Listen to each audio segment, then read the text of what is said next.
Hello friends, welcome to my YouTube channel. Friends, we are solving the question paper which is asked in senior computer instructor.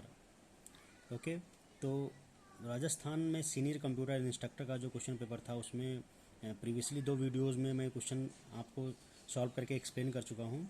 Next आपका question है 64। Cascading termination refers to a termination of all child processes if the parent process terminates.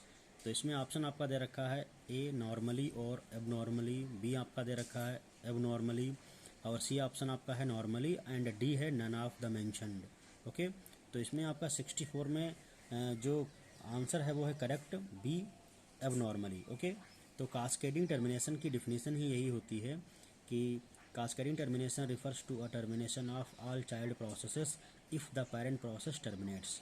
Okay तो simple definition oriented question पूछा गया आप लोगों से है। Cascading termination का मीनिंग होता है all the processes have to terminate if the parent process have terminated. Okay next आपका क्वेश्चन है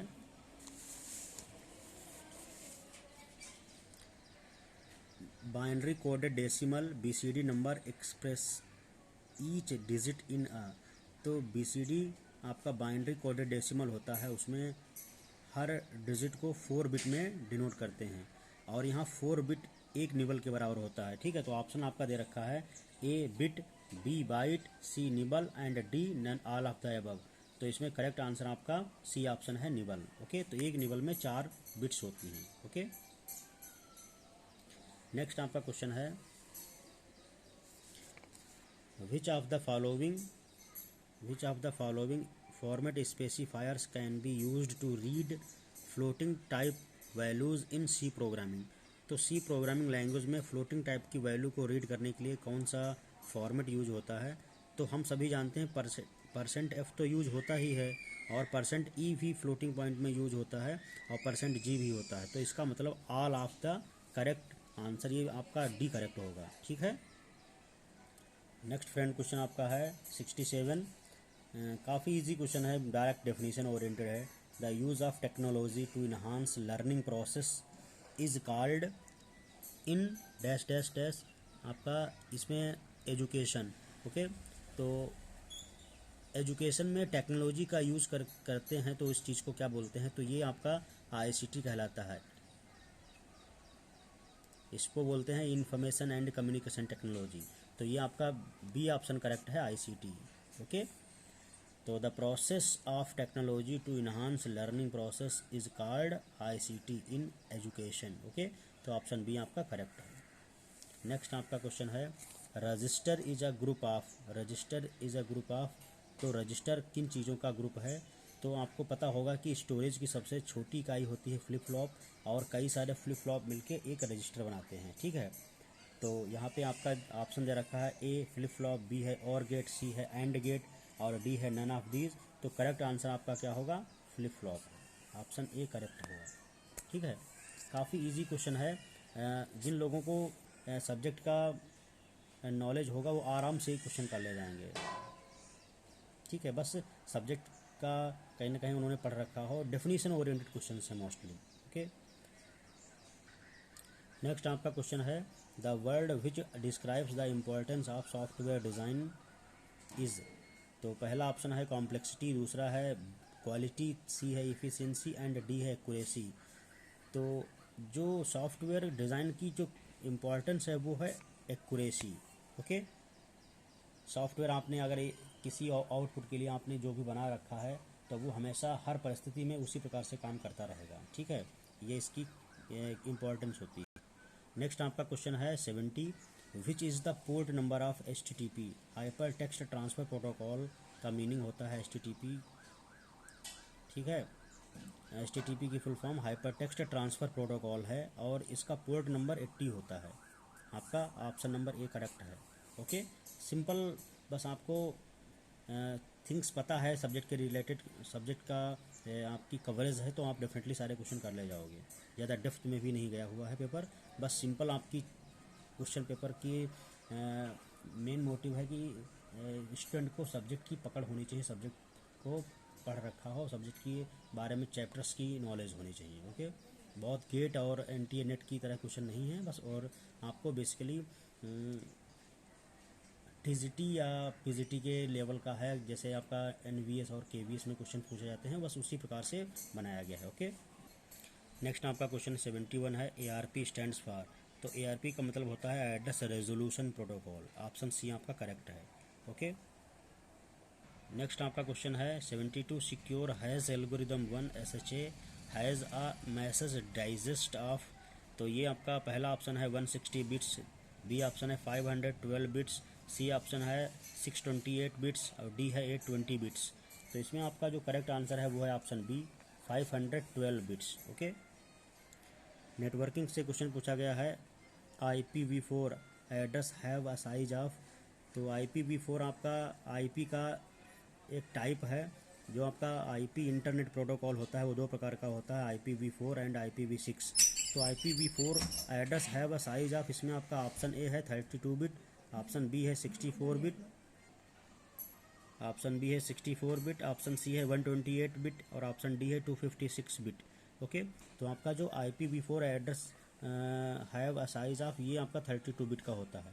IPv4 32 बिट का होता है एंड IPv6 आपका 128 बिट का होता है। ठीक है, तो ये दोनों प्रोटोकॉल हमेशा पूछे जाते हैं एग्जाम्स में। तो ये IPv4 and IPv6 both are the type of IP internet protocol जो होता है उसके दोनों टाइप हैं। ठीक है, तो IPv4 32 बिट का होता है एंड IPv6 128 बिट का होता है। ओके, नेक्स्ट आपका क्वेश्चन है, a proxy firewall filter works at. Option A है फिजिकल लेयर, ऑप्शन बी है data link layer, option C है नेटवर्क लेयर, ऑप्शन डी है एप्लीकेशन लेयर। तो आपका जो प्रॉक्सी फायरवॉल होता है वो एप्लीकेशन लेयर यानी ऑप्शन डी में वर्क करता है। ओके, नेक्स्ट आपका क्वेश्चन है, ग्लोबल पोजिशनिंग सिस्टम यूजेज। तो GPS सिस्टम आपका यूज़ करता है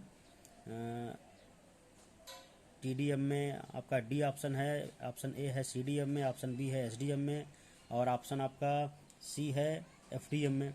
ठीक, तो इसमें जो ग्लोबल पोजिशनिंग सिस्टम है वो आपका GPS सिस्टम क्या होता है, FDM में प्लस TDM में का कंबाइंड रूप होता है।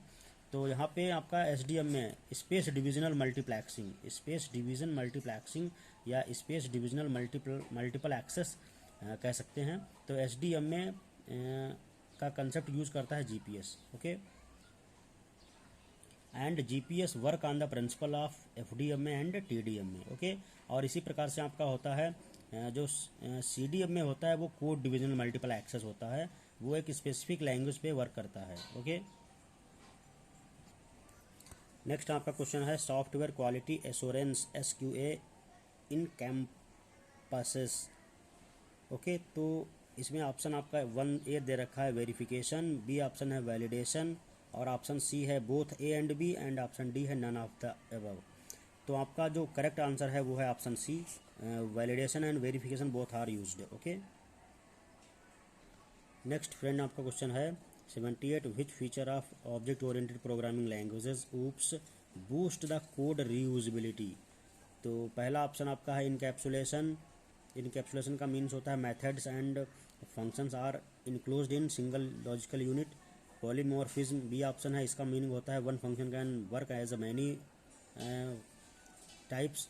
ऑप्शन सी होता है आपका दे रखा है इनहेरिटेंस, इसका मीनिंग होता है to drive a class from upper class. And option D abstraction means apply essential data only. तो यहाँ पे आपका ऊप्स कंसेप्ट को रीयूजिबिलिटी प्रोवाइड करने के लिए ऑप्शन सी इनहेरिटेंस ही यूज होगा। इनहेरिटेंस मीन्स होता है to drive one class to other class. Okay, next आपका क्वेश्चन है, DHTML is not a standardised language for which company. तो DHTML किस कंपनी की स्टैंडर्ड लैंग्वेज नहीं है। तो इसमें आपका ऑप्शन दे रखा है, ए माइक्रोसॉफ्ट, बी है ओरेकल, सी है W3 स्कूल्स एंड डी है फेसबुक। तो W3 स्कूल्स में तो बेसिकली होती है, ठीक, ये तो नहीं होगा। हम यहाँ पे ओरेकल ऑप्शन सही है। ओके, ओरेकल क्या है, एक डेटाबेस है। क्लियर। क्वेश्चन नंबर 80 है, if we implement heap as maximum heap adding a new node of value 15 to the leftmost node of right subtree, what left value will be at leaf nodes of the right subtree of the heap. तो आपका जो heap दे रखा है इसमें बोला जा रहा है कि अगर 15 नोड आपका right left most node of sub tree में ऐड किया जाए तो मैक्स हीप बनाने में लास्ट में राइट सब ट्री के लीफ नोड क्या होंगे।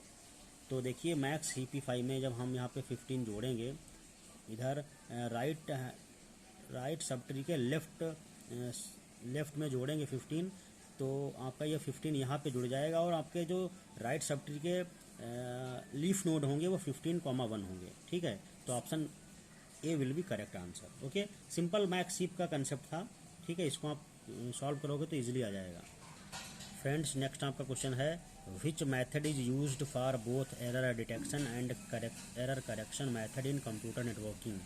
तो ऑप्शन ए है सिंगल पैरिटी चेक, बी है हैमिंग कोड हैमिंग डिस्टेंस, और सी आपका है cyclic redundancy check CRC। Okay, और डी है चेकसम। तो आपका जो करेक्ट आंसर है वो है cyclic redundancy check CRC। Clear. Next आपका क्वेश्चन है 84, an entity is represented by set of attributes. एक एंटिटी को set of model, option A है एट्रीब्यूट्स, बी है रिलेशनशिप, डी है मॉडल एंड सी है मॉडल एंड डी है नन ऑफ दीज। तो N entity is a real world object, और आप जानते हो कि हर ऑब्जेक्ट के कुछ एट्रीब्यूट्स होते हैं, स्पेसिफाइड एट्रीब्यूट्स होते हैं। तो N entity is represented by set of attributes, option A will be correct. Okay, काफ़ी इजी क्वेश्चन था। नेक्स्ट आपका क्वेश्चन है the correct sequence of HTML tags for starting a web page is.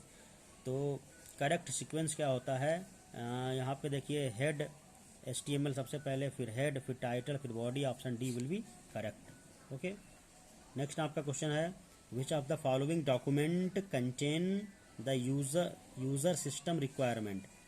तो इसमें आपका ऑप्शन पहला दे रखा है SRD, बी है DDD, ऑप्शन सी है STD और ऑप्शन डी है SRS। तो विच of the following document contains the user system requirements. तो यूज़र मैनुअल कह सकते हो, तो वो आपका SRS होता है, ऑप्शन डी। SRS क्या होता है, software requirement specification. Okay, next आपका क्वेश्चन दे रखा है which one of the following is an application of queue data structure. Queue data structure का एप्लीकेशन क्या है। तो ऑप्शन ए आपका है when a resource is shared among multiple consumers, B option आपका है when data is transferred asynchronously between two processes, C option है load balancing, and D आपका ऑप्शन जो है वो है ऑल ऑफ द अबव। तो क्यू डेटा स्ट्रक्चर आपका रिसोर्स शेयरिंग में भी यूज होता है और डेटा ट्रांसफ़र करने में भी दो प्रोसेस के बीच में यूज होता है, एंड लोड बैलेंसिंग में भी यूज होता है। इस प्रकार से आपका जो करेक्ट आंसर है वो है option number D. Okay, so option D will be correct. Clear. Next question आपका है ऑपरेटिंग सिस्टम से 92, CPU scheduling is the basis of, option A multi programming operating system, option B है large memory sized system, और C आपका option है multi processor systems, and D है none of the mentioned. तो CPU scheduling is the basis of multi programming operating system. Okay, तो CPU scheduling is the basis है multi programming operating system. Okay.